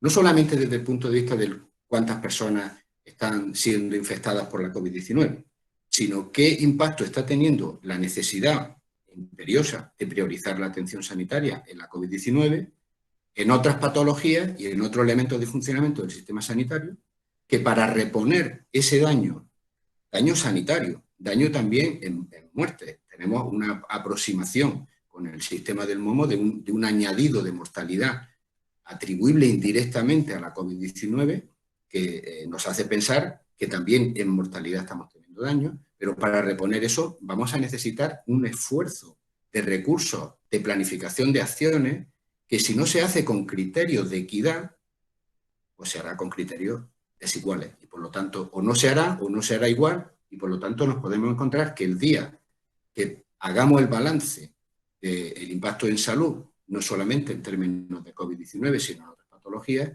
nuestro sistema no solo esté más debilitado, por muchos motivos, los motivos de clima laboral, de impacto en la salud mental de los profesionales, de sistemas que han podido quedar obsoletos en la manera de organizarse, sino también en términos de diferencias en salud, indirectamente provocadas por la COVID-19. Por lo tanto, más que nunca, es necesario para recomponer la situación una voluntad explícita de tener la equidad como norte del trabajo del sistema sanitario en España. Por lo tanto, hay un papel renovado e imprescindible del Ministerio de Sanidad y de las comunidades autónomas, por supuesto que sí. Porque si no se hace con ese planteamiento, no puede quedar a criterio de unos sitios u otros el desarrollar las actividades necesarias, porque si no nos encontraremos que la morbilidad en cáncer de mama o la mortalidad en cáncer de mama puede ser diferente en unos sitios y en otros, además de por las razones que ya hubiera anteriormente a la COVID-19, por el impacto de la COVID-19 y por no tener los mismos elementos de respuesta para recuperar indicadores como ese que acabo de citar. Por lo tanto, yo me parece importante tener esto en cuenta porque, de alguna manera, cara al futuro, la sanidad pública solamente tiene un camino si quiere conseguir renovar su calidad, renovar su cariño ante la ciudadanía y renovar, de de alguna manera, el contrato que tiene que tener con la sociedad, que es anticiparse a una tercera ola y replanificar las actividades para el daño que ha hecho la COVID-19 y también para lo que tiene que ser un sistema de futuro ganando desafíos que ya sabíamos de antes de la COVID-19, que ahora no los voy a citar, pero básicamente están ligados a la cronicidad o desafíos que están ligados a las nuevas tecnologías que nos permiten o que generan otro tipo de dinámica. Finalmente, una referencia, y ya termino y así, en la medida de lo posible, aporto algunos minutos para el debate, una referencia a la importancia de trabajar desde ya con los profesionales sanitarios que en las experiencias que aquí se han comentado son suficientemente gráficas, queda claro que han sido y están siendo duramente golpeados por la COVID. Por supuesto, también hay problemas de salud mental y de impacto en este ámbito en el resto de la población que, por supuesto, requieren un esfuerzo extraordinario e importante cara al futuro. Pero me parece que atender esta situación en el ámbito profesional es absolutamente imprescindible. Dejo aquí mi reflexión con un último mensaje. Yo creo que en este momento tenemos una gran dificultad para vencer la situación en la que realmente estamos instalados, la catástrofe que realmente estamos. Y es que todo el mundo tenemos muchas ganas de tener buenas noticias, de ver las cosas en positivo, de librarnos del yugo que esta situación, a la que esta situación nos está sometiendo. Eso desde luego. Y por lo tanto, el gran problema desde mi punto de vista es que se está magnificando la evolución positiva que estamos teniendo. Los datos más positivos se magnifican, sean estos en la disminución paulatina de la incidencia, sean estos la cercanía de la aprobación de la vacuna, sean estos el hecho de que tenemos los contratos de la vacuna, sea cual sea la disminución de la presión asistencial, aunque sea lenta en la UCI o en las camas de hospitalización general, sea cual sea el indicador que mejora, tiene un impacto enormemente llamativo, ¿no? Excesivamente llamativo. A mí me parece que esto es un problema para no reconocer que estamos todavía en una situación de extrema gravedad. Una situación de extrema gravedad en la pandemia, que corremos el riesgo de que en la Navidad se tomen decisiones inadecuadas que nos lleven a esa tercera ola, y estamos en una situación de extrema gravedad por el impacto de la pandemia en estas otras áreas que hemos citado, tanto en mi caso como en las intervenciones precedentes. Por lo tanto, máxima atención, máxima preocupación y máxima implicación de la sociedad. Porque, termino, a mí me parece, me cuesta decirlo, para que el sistema sanitario camine en la dirección que tiene que caminar, creo que le tenemos que empujar a los responsables del sistema sanitario. Eso lo tenemos que hacer desde las organizaciones profesionales, desde las organizaciones sindicales, desde las organizaciones ciudadanas y sobre todo desde el ámbito profesional. Porque es ahí donde podemos llamar la atención de que podemos hacer las cosas de otra manera, las podemos hacer mejor, no es visible hacerlo así. Muchas gracias. Muy bien. Pues nada, gracias a los cuatro ponentes por sus presentaciones, por su ajuste de tiempo y por la cantidad de mensajes e ideas que han dejado encima de la mesa para que podamos ahora unos minutos tengamos para volver sobre ellas o en la medida de nuestras sensibilidades o de nuestras apetencias. Hay dos preguntas desde hace un buen rato en el chat, que si os parece, van las dos dirigidas a Miguel. Miguel también la puede ver. Una de ellas la hace Ana Delgado y es sobre la teleconsulta en atención primaria que, según ha oído, ha venido para quedarse. Y quiere preguntarle a Miguel qué piensa de esta afirmación más allá de la conveniencia de la consulta telefónica. Y hay una segunda pregunta también para Miguel, entiendo. La asistencia en los centros de salud llega a demorarse hasta 12 días para una cita. ¿Cómo puede mejorarse esto? Son las dos preguntas que en este momento tenemos registradas en el chat. Si alguno de los que están siguiendo la mesa quiere hacer alguna pregunta, es el momento de escribirla en el chat. Miguel. Bueno, pues las contesto a las dos simultáneamente. Una demora de 12 días es absolutamente intolerable y vergonzosa. Tanto no tiene ningún tipo de justificación ni en época de pandemia. La teleconsulta no es que ha venido para quedarse, es que ya estaba, ¿no? sé que existe mucha variabilidad dentro de los equipos de atención primaria en el que yo trabajo. Llevábamos mucho tiempo con consulta telefónica, llevábamos mucho tiempo con atención a través de correo electrónico y, bueno, particularmente algunos de los profesionales de mi equipo, lo habitual es que faciliten su teléfono para cualquier tipo de contacto con personas que están inmovilizadas, sobre todo si se encuentran en situaciones de terminalidad, ¿no? Ha sido necesario hacer una readaptación imprescindible, una readaptación del valor accesibilidad en atención primaria para evitar concentraciones de pacientes indeseables. Yo pienso que esto es una situación absolutamente transitoria, volverá a tener peso específico la atención presencial en un 80-90% de las situaciones, pero yo creo que también las teleconsultas no pretenden una sustitución de la atención presencial, pretenden una diversificación y existe una serie de gestiones y una serie de pacientes que se encuentran alejados de lo que es el centro de salud, para los cuales la teleconsulta es absolutamente útil, ¿no? En cuanto a las demoras de 12 días que me comentan, digo que estas situaciones es bueno que se denuncien y es bueno dar un toque de atención en los centros que están afectados, ¿no? Sí, hay otra pregunta de María García Cubillo que dice así, ¿no? La estáis leyendo. Dentro de unos días algunos políticos abrirán la mano para salvar la campaña navideña y hoy estoy leyendo con estupor que 1 millón de criaturas pasarán por la capilla ardiente de Maradona, muchas sin distancia ni mascarilla y tal. ¿Qué hacemos con esto? Pregunta María García.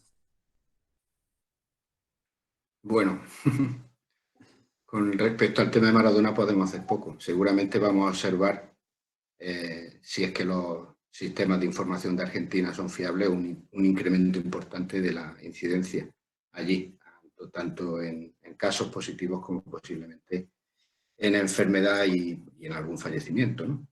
Pero, claro, esto trae a debate lo que a mí me parece realmente preocupante en este momento, ¿no? El debate sobre salud pública y economía que tanto aparece en estos tiempos es complejo, ¿no? Pero está claro que al menos tenemos que ser conscientes de que si las autoridades sanitarias deciden levantar la mano a las restricciones en una situación donde ellas mismas califican de riesgo extremo o riesgo alto la situación epidemiológica, pues eso tiene que conllevar, aparte de una posición que puede ser discutible o criticable, tiene que conllevar un incremento del autocontrol que tengamos las personas respecto de nuestro entorno, porque evidentemente con cifras como esas habrá un riesgo importante de contagio porque hay transmisión comunitaria intensa, ¿no?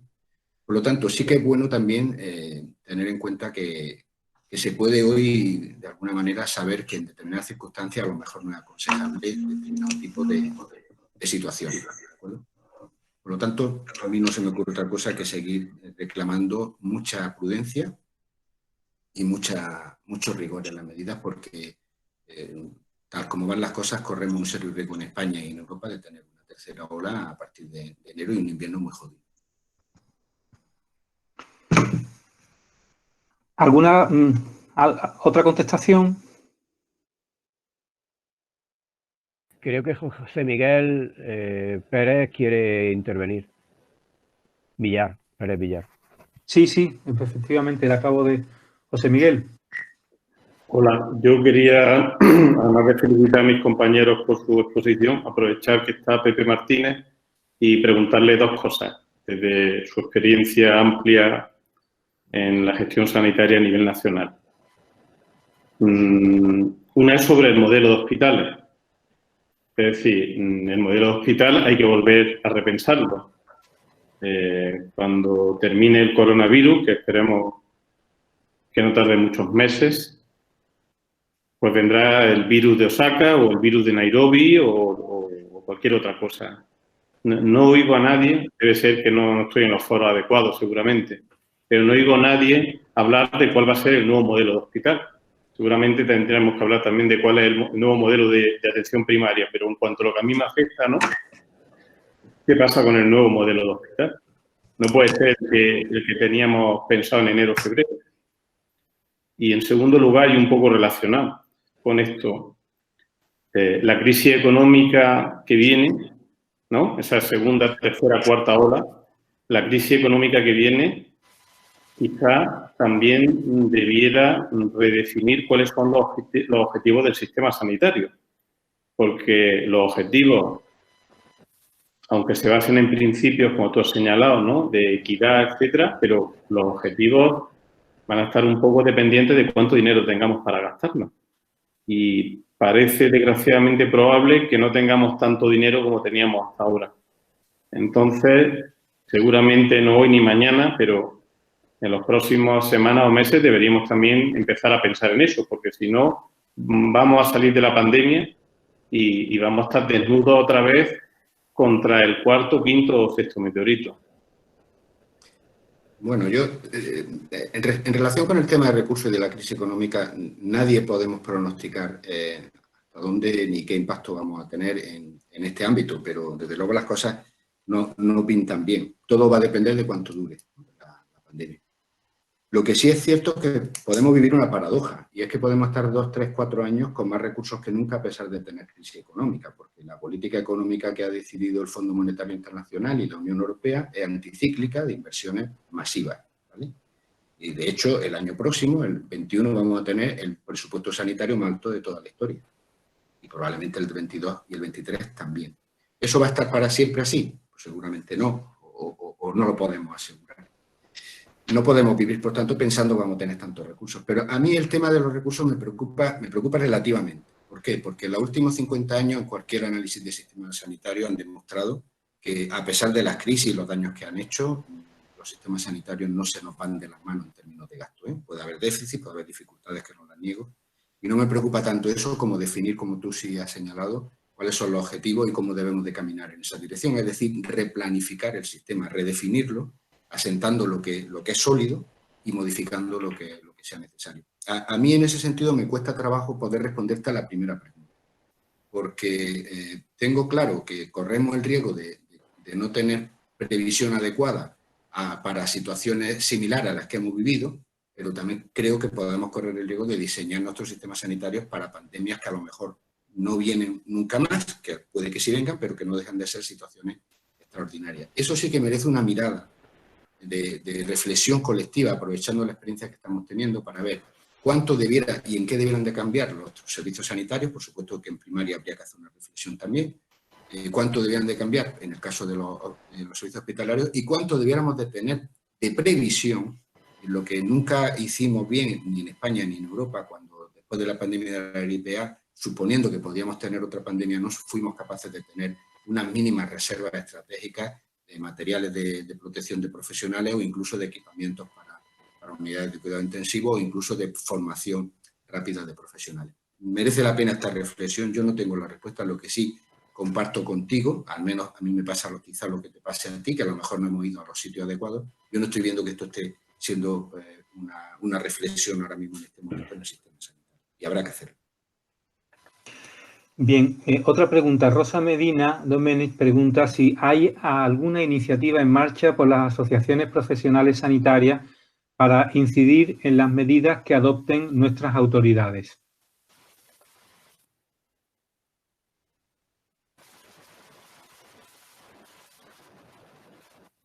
Yo creo, me permitís, si no hay, creo que hay una cierta desconexión. En varias reuniones que hemos tenido en el hospital sucesivamente, los equipos directivos se han quejado públicamente de la falta de oído que han puesto a veces las autoridades sanitarias del entorno hacia en sus reivindicaciones justamente en este sentido, ¿no? Parece que hay una desconexión o una falta de escucha por parte de las autoridades que tienen que tomar las medidas y estas se han venido reclamando sucesivamente desde los hospitales y desde los equipos directivos. Me consta de nuestro centro y probablemente de todos, ¿no? Pero yo, hasta donde yo sé, y no sé si alguien de las personas que está siguiendo la mesa, si hay alguna iniciativa organizada para tratar de tener algún tipo de impacto sobre las medidas que adopten las autoridades. Si alguien quiere contestar, lo puede hacer en José Miguel. Yo creo que relativamente pronto, porque yo creo que todos estamos muy en el día a día, tanto las organizaciones profesionales como otro tipo de organizaciones, pero yo creo que es importante empezar a hacerlo ya.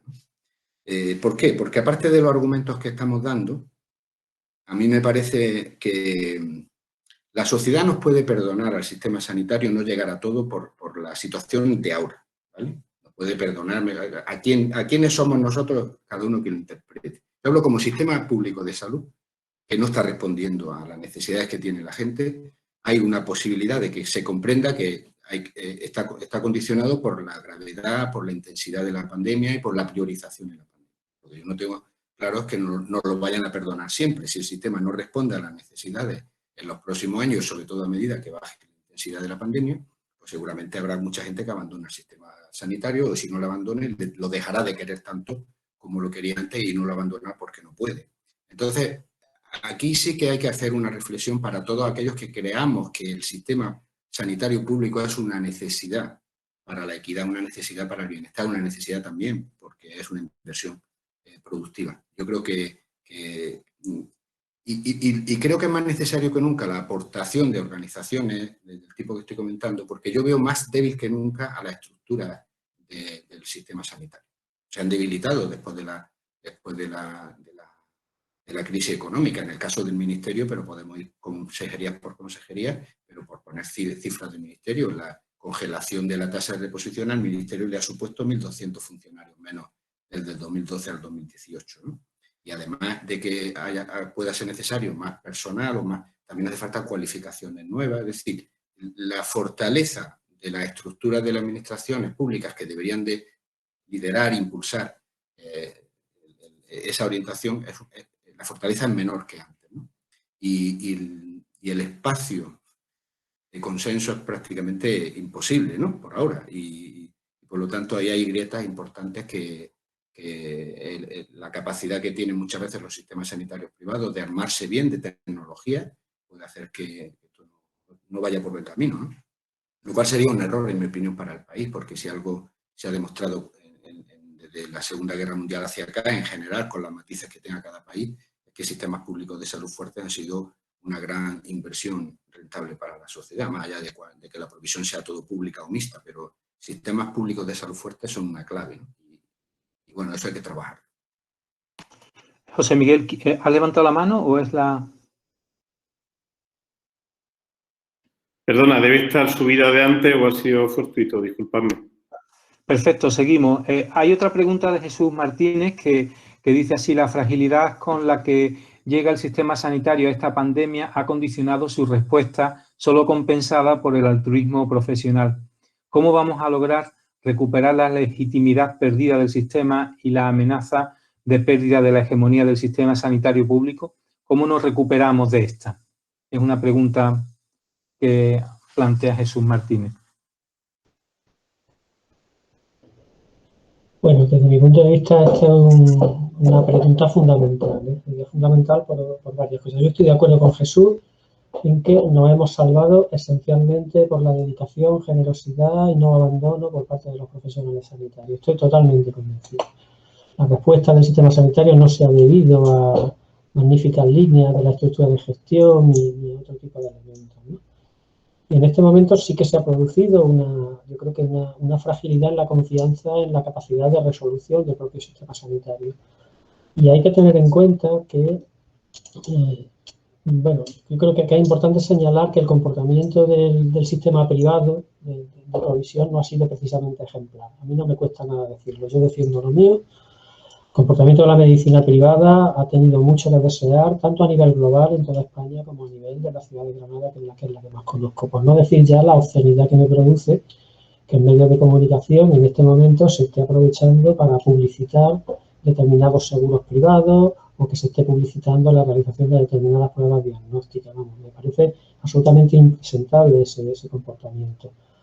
Pero evidentemente se necesitan algún tipo de líneas, de actuaciones para recuperar la hegemonía del sistema sanitario público, porque Si no recupera la hegemonía del sistema sanitario público, ¿para qué vamos a hablar ya de equidad o de reducción de desigualdades? Será absolutamente imposible dar esa respuesta, ¿no? Pues no sé cómo vamos a tener que reaccionar, pero desde luego algún tipo de reactivación, trabajando el valor que he comentado antes y que quizás sea demasiado obsesivo, el valor de la profesionalidad de los trabajadores, que yo creo que es el activo fundamental del sistema sanitario público, y un replanteamiento de la reinversión generalizada, imprescindible en hospitales absolutamente, imprescindible también en el modelo de atención primaria que tenemos.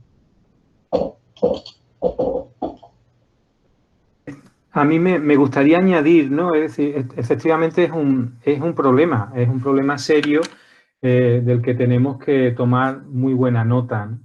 Durante todo este tiempo, el sistema sanitario público, que ha estado, como hemos visto, muy centrado y muy reordenándose hasta ciertas actividades, lo cierto es que ha roto la accesibilidad de muchos pacientes, ¿no?, al sistema sanitario por muchos problemas de salud, algunos de ellos serios, otros menos serios, pero en cualquier caso problemas que la sociedad tiene, ¿no? Así que, y junto a eso, pues la atención privada sí efectivamente ha hecho un juego de cintura impresionante y en este momento está dando la versatilidad y el acceso que muchísimas especialidades en el sistema público no puede dar.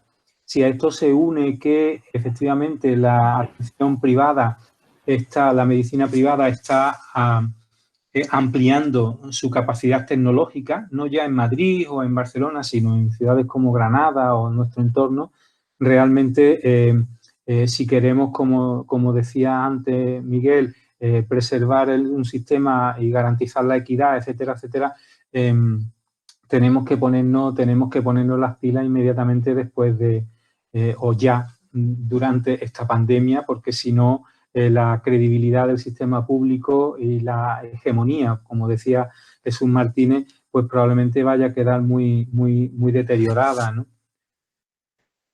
Pepe, perdona, no sé si sabes que no tienes puesta la cámara. Sí, bueno, no pasa nada. Es porque quieres. Vale. Sí, Ha levantado la mano José Miguel Pérez Villares, creo. No, parece que es la de antes, ¿no, José Miguel? No. Ahora sí. Es que ha vuelto a levantar, parece. Ahora sí.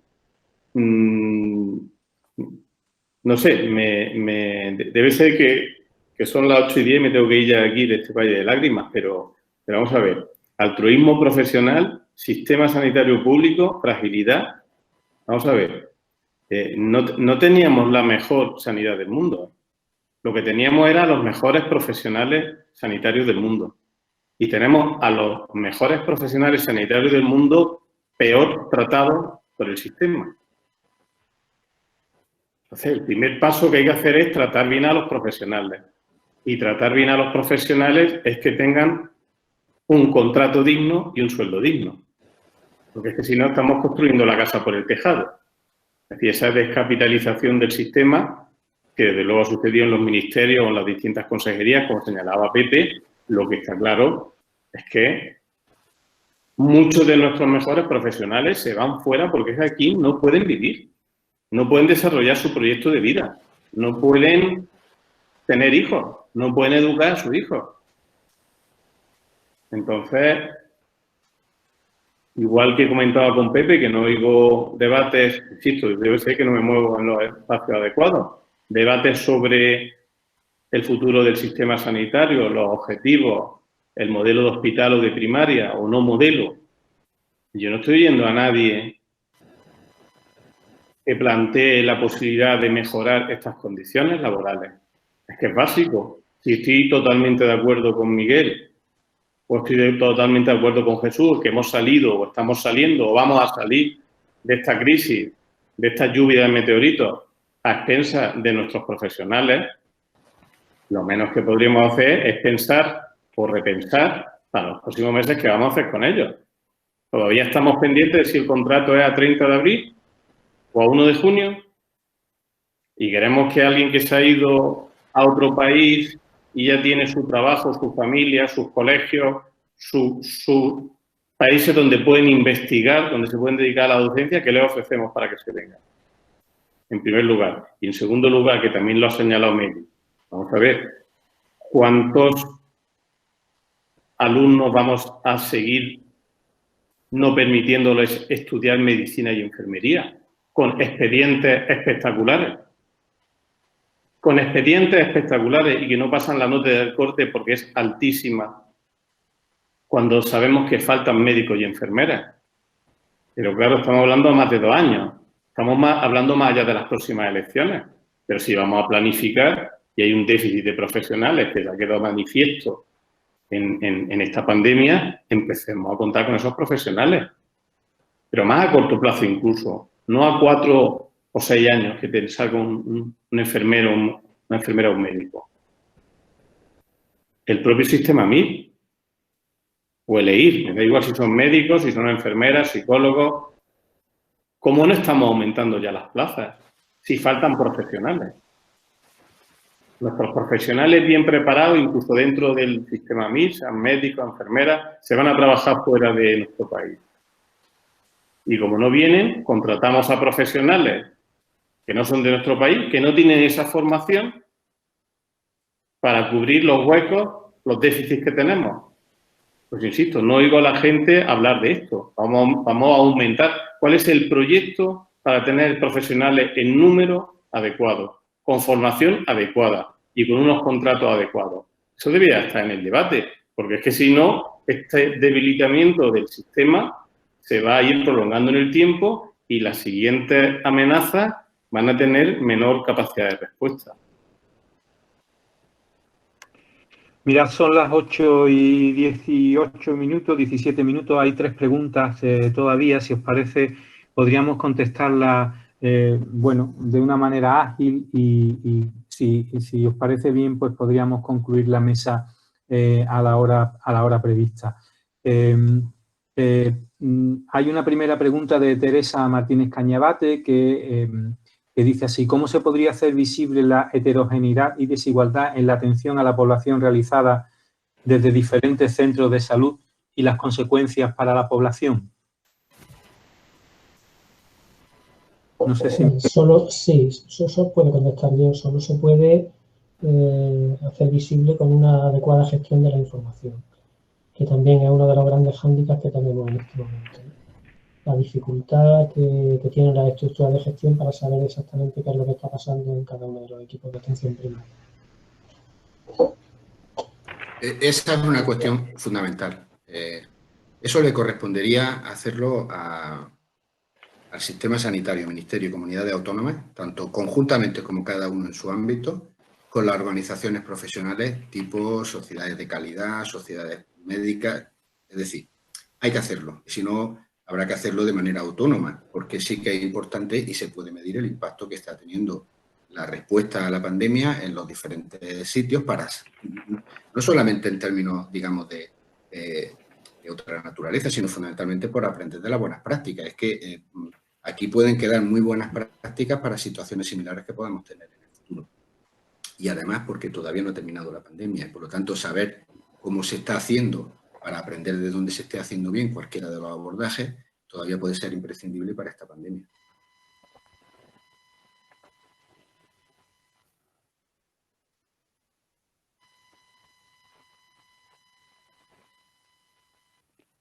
A ver, no se oye. Ahora sí, ahora sí. No es una pregunta, es una consideración que hace Marta García Caballo con respecto a las demoras prolongadas en los centros de salud. Creo que no se puede atribuir toda la responsabilidad a los centros. Muchos profesionales han trabajado al límite, a pesar de lo cual no se han podido disminuir esas demoras. Una parte importante de la responsabilidad recae en la falta de planificación, gestión adecuada del personal de la gerencia. Bien, yo creo que de alguna manera hemos coincidido en ese criterio y ya Miguel lo comentó antes.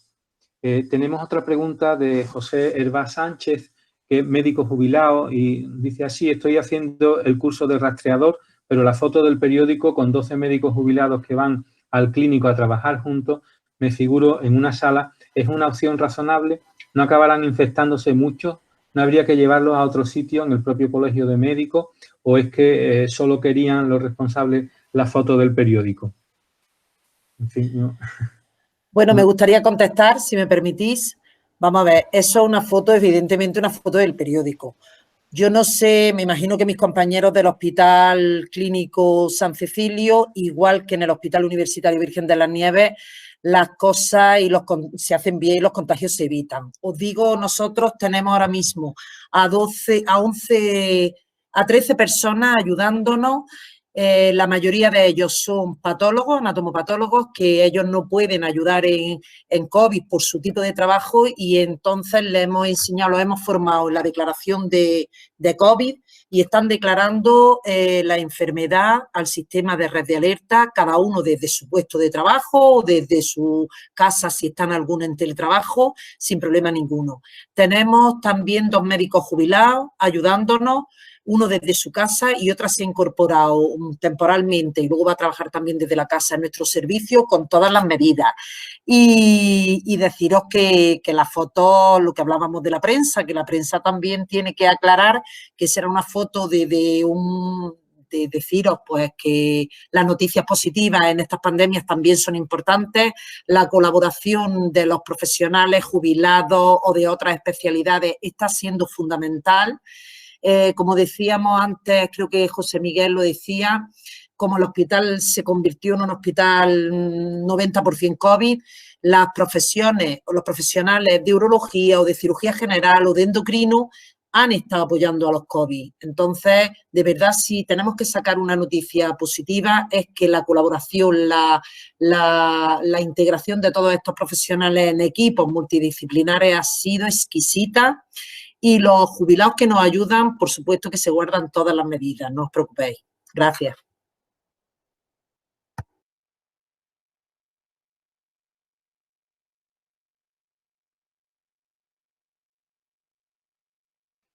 Pepe, no se te oye. Rosa Medina pregunta que en una situación de catástrofe, como bien habéis definido la situación de pandemia actual, la coordinación de los dispositivos es esencial. ¿Qué iniciativas promoverían esta coordinación y quién debería tomar la iniciativa?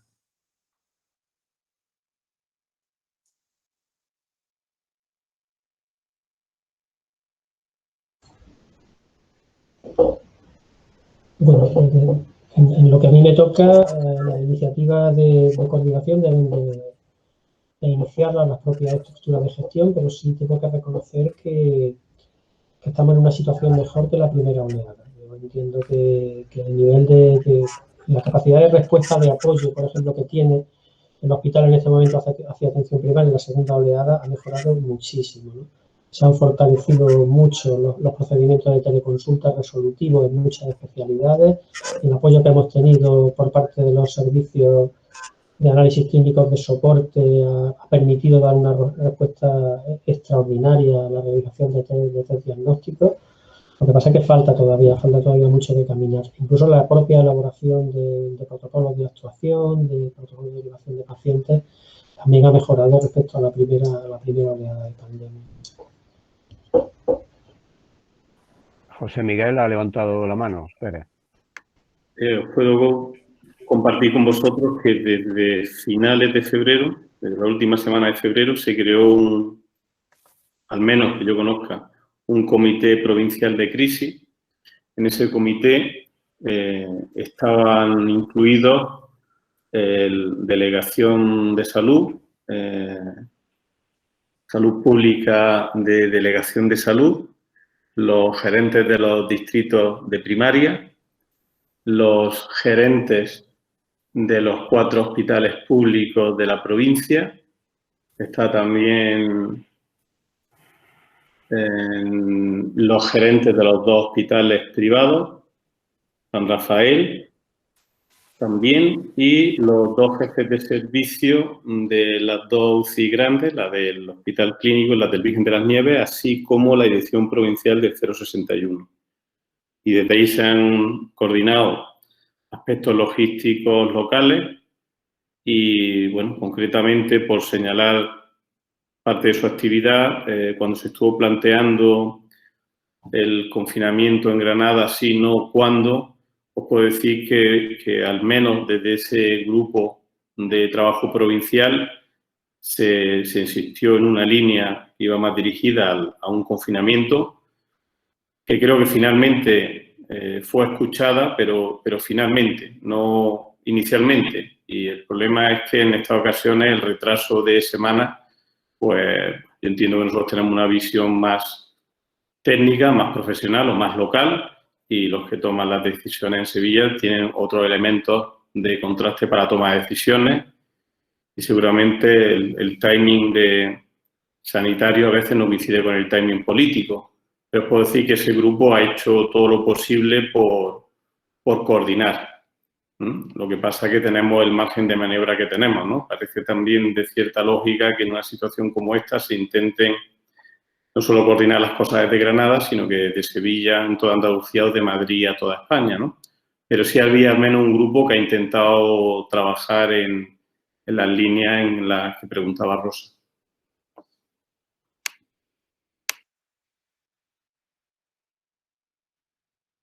¿Algún comentario más en este sentido?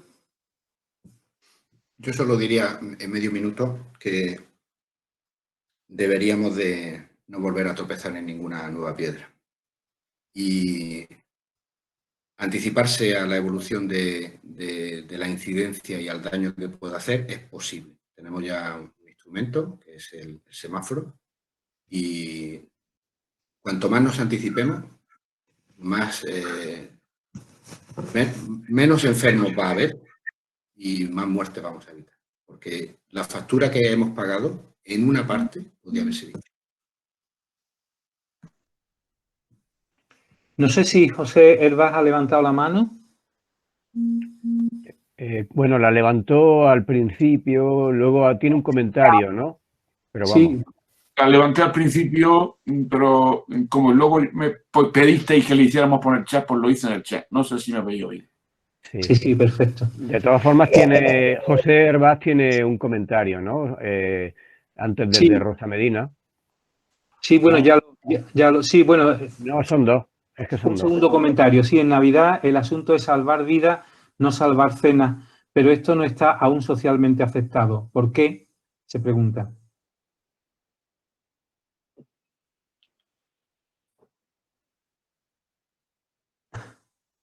Bueno, parece que somos muy propicios al encuentro, mirándolo esto desde una perspectiva positiva o amable, podríamos decir que tenemos una alta necesidad del contacto y del encuentro, y esto choca evidentemente pues con las restricciones de este momento. No sé si probablemente para muchos de nosotros las evidencias son suficientemente fuertes y la realidad es suficientemente fuerte como para que lo que nos toque es salvar vidas y no salvar cenas, pero parece que también hay personas que todavía pues no se convencen del todo, ¿no? Podría ser un comentario, pero no desde la lógica más que desde otro. Pues muy bien, si os parece, no sé, Jesús, si te parece que podamos cerrar.